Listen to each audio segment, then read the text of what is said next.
Ok.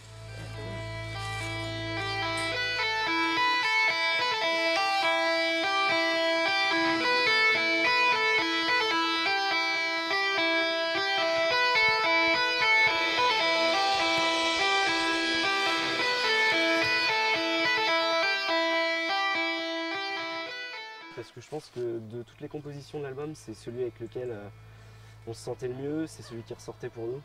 Et on s'est dit, bah, autant essayer de le mettre en image maintenant, ça sera sûrement ce qui correspondra au mieux avec nos idées et nos envies.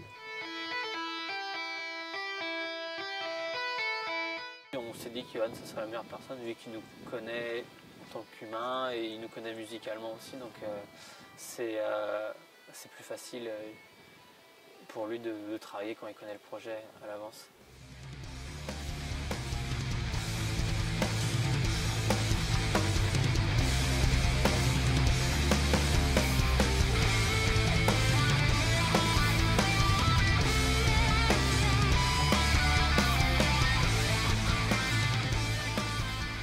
Il y a eu vraiment un travail des deux parts en fait. Donc nous on avait des idées, donc tout ce qui était autour du chaman, rituel, ça c'est quelque chose qui nous intéressait vraiment à développer.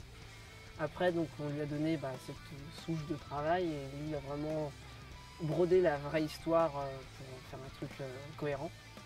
Alors le clip, donc c'est une jeune femme qui se sent attirée dans la forêt par les forces d'un chaman. Voilà, on va essayer de résumer ça comme ça.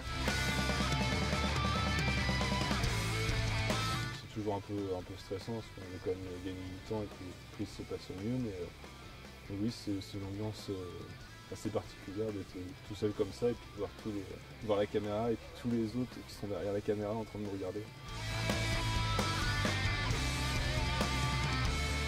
Alors en préparation, pas tellement puisqu'on prépare toujours de la même manière. Après c'est plus sur le tournage, effectivement il y a une différence puisqu'il faut tourner très vite, on a rarement beaucoup de temps pour faire un clip. Donc voilà, là on tourne en 2 jours et c'est à peu près le temps moyen pour le tournage d'un clip. On a utilisé diverses sources de financement. Celle qui nous a rapporté le plus, ça a été via Ulule. C'est-à-dire que là, on avait demandé un chiffre, c'est 4 000 € je crois bien. Et donc du coup, ça nous a permis de récupérer des soutiens à la fois des fans, de la famille et autres qu'on pouvait avoir. Et à côté de ça, on a eu un gros financement aussi de la ville de Cholet, parce que Johan avait fait un premier court-métrage qu'il avait passé au Cinéma Vidé à Cholet dans le cadre d'un festival de court-métrage. Et du coup, à ce moment-là, la ville de Cholet avait dit ouais, c'est super sympa, il y avait des personnes de la culture. Et on dit Johan est venu les voir, il leur a dit j'ai un autre projet avec aussi des Choletais qui ont un groupe de zik, on veut mettre ensemble nos compétences pour essayer de faire quelque chose de bien. Et la ville a suivi, et d'ailleurs c'est super. On vous donne un film.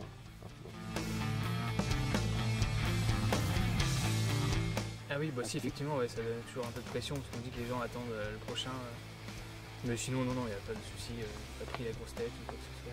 Ça va. De toute façon, refaire un tournage, c'est toujours c'est comme si on arrivait sur un premier film, c'est rarement les mêmes personnes avec qui on travaille. C'est jamais les mêmes conditions, il y a à chaque fois tout à refaire, tout à repenser. Et voilà, on ne peut pas se reposer sur voilà, j'ai des connaissances et tout. Non, il faut toujours essayer de chercher qu'est-ce que l'image va apporter du coup, à la musique. Donc en fait on va faire beaucoup de promotion, diffusion, donc ça va se trouver forcément sur notre Facebook, etc. Après ça va se développer sur d'autres réseaux, sur les forums dédiés au métal. Après on va aussi le retrouver peut-être sur des forums autour du cinéma. Vraiment c'était bien de promouvoir beaucoup plus que juste un public de métalleux. De cet album, non, je pense pas. On avait vraiment parlé que de ce morceau-là. Alors après, je ne vais pas dire jamais, mais là, on a quand même entamé une bonne partie du second album qu'on travaille dessus. On ne sait pas vraiment quand on va en studio, quand il sort, ni rien, mais on sait que là, on est à 3 morceaux bien entamés, voire finis. Et si on doit refaire un clip, il y a de fortes chances que ce soit pour l'album suivant.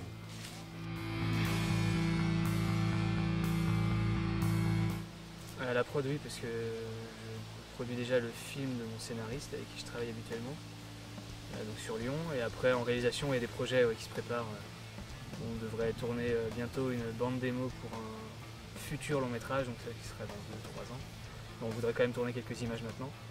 Et un autre court-métrage en préparation également, mais c'est encore trop tôt pour en parler. Non, c'est pas un divorce. On va dire que c'est la possibilité pour nous d'essayer autre chose.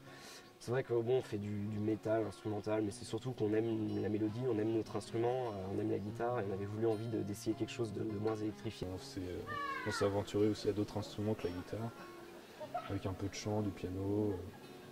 Et voilà, mais après c'est pas du tout une rupture parce qu'on s'est servi de parties qu'on avait dans Abyss pour les réadapter un peu plus soft pour Orpheline.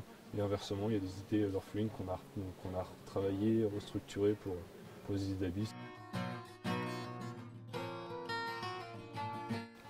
C'était pas trop volontaire, Johan c'était évident parce que c'était un copain de longue date qui est de Cholet, donc oui, c'est plus on veut plus faire un travail entre copains que vraiment entre Choletais vraiment. Et Pierre Chabiron, c'est parce qu'on voulait un artwork qui collait bien à notre univers avec Orpheline, et puis on avait un petit peu de mal à trouver.